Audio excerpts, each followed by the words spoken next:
people of Greencastle, and welcome back to another episode of Tiger Sports Nation. I'm Jack Crane. And I'm Joey Webster. With fall break on the horizon, DePauw still has plenty of exciting matchups over the next week that you won't want to miss. First off, the women's volleyball team clashes with Oberlin this Saturday at 1 p.m. for a big-time NCAC matchup. The Tigers will look to right the ship against the UO men after a disappointing loss last Sunday against Milliken. Despite the loss, DePauw recognized Jenna Perica, Grace Filburn, Lizzie Coldy, and Sarah Herman on senior night. Our very own Francisco Avila was there to cover the match in the Lilly Center and to talk to the volleyball coach, Deb Zeller.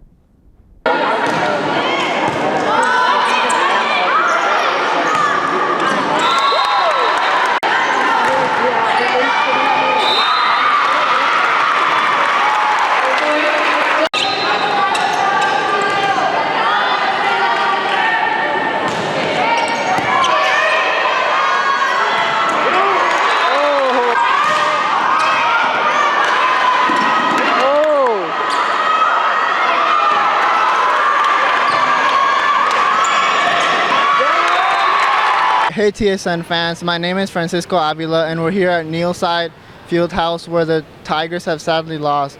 And we're here at the end of the game with women's volleyball coach Deb Zellers. Not the result you guys wanted, but what did you think of the overall performance?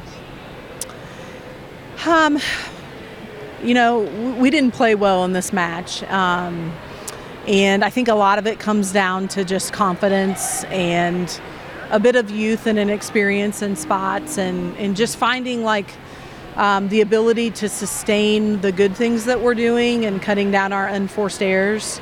It was a bit of a tough match because we're used to being able to kind of fight through things, and for some reason we just didn't have the ability to, break through in moments that we were given opportunities to break through. And what do you think you guys can improve on to do better in the next games?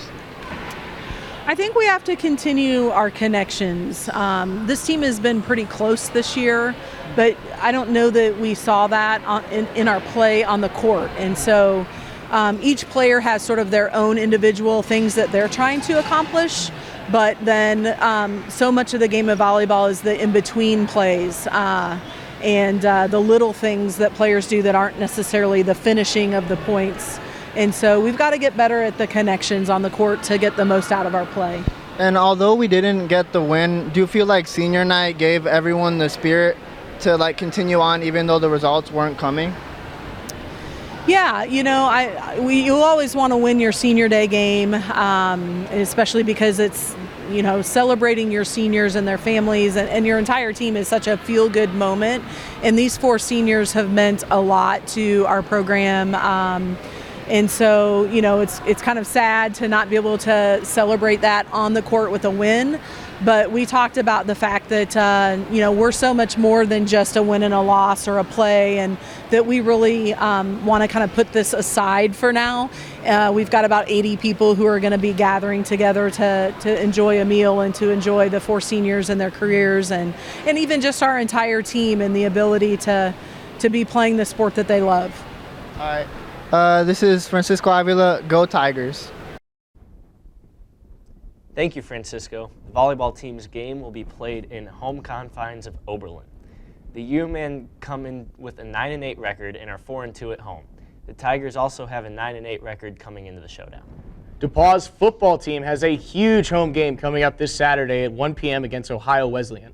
The competition has major conference implications as both teams are in the top 3 of the NCAC standings. OWU comes into the matchup with a 5-1 record, with their one loss coming 2 weeks ago against Wittenberg with a score of 24-23.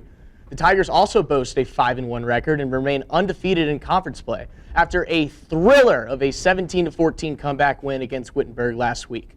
It was DePauw's first win at Wittenberg ever, and the Tigers' stellar defense held their opponent to the fewest amount of yards in a game since 2015. Wow. This upcoming showdown between the battling Bishops and DePauw will feature the NCAC's top 2 defenses, as OWU comes into the game only allowing 14.8 points per game and the Tigers surrendering just 12.8 points per game in conference matchups. DePauw's offensive line will have their hands full as the battling Bishops have the most sacks in the conference with 20, while the next closest team only has 12. Should be one for the ages in Greencastle, Jay. That it will be. While the football game is going on across the street, the men's and women's soccer teams will be battling the mighty Big Red of Denison. The men's match kicks off at 2:30 and the women's game starts at 5:30 on Saturday. The men's soccer team will continue their conference play success after defeating Hiram 2-1 last week and improving their record to 8-4. Denison's men's soccer team enters the game with a 5-4-1 record and are only 1-2 in away games. The women's soccer team will attempt to ride the momentum off of their 3-0 win against Hiram last week and get back into conference contention. The Big Red come in with an impressive 7-3 record and are 3-0 in conference play. The field hockey team is feeling dangerous with 2 big-time NCAC matches at home this weekend against Kenyon and Worcester. The Tigers are rallying after 2 stud-like performances this past week, with 4-0 dub against Oberlin and a 1-0 victory over the NCAC fleeing Allegheny Gators. DePauw faces Kenyon at 12 p.m. on Saturday, and the teams have already faced this season as the Lords took the first game 2-0. Worcester then comes to town with no Greencastles in sight, despite the name on Sunday where the game starts at 2 p.m. DePauw also lost to the Fighting Scots earlier this year with a score of 2-1. Goodbye, Allegheny. The men's and women's cross-country teams are back on the trail this weekend as they both will be competing at the Augustana Invitational. This is coming on the heels of the men's teams finishing 10th out of 42 teams at the Live and Lou Classic, and the women's team finishing 13th. The men's swim team will start their season this weekend at Purdue University for the Indiana Intercollegiates. The Tigers will be looking to improve from their 4th place finish in the NCAC Conference Championships last year. The swim team will also be heading down to Florida for their training over fall break. And finally, the men's and women's golf teams will be teeing off at the Wittenberg Classic on Sunday. Both teams will be looking to finish their fall season strong after the women's team placed at the Descartes Classic and the men's team got 11th at the Wabash Invitational. And that will do it for this week's preview of DePauw Sports. Thank you guys so much for tuning in, and we hope everyone has a good fall break. If you liked the video, please leave a like and share on our social media platforms. Again, I'm Joey Webster. And I'm Jack Crane. And as always, Roll Tigs.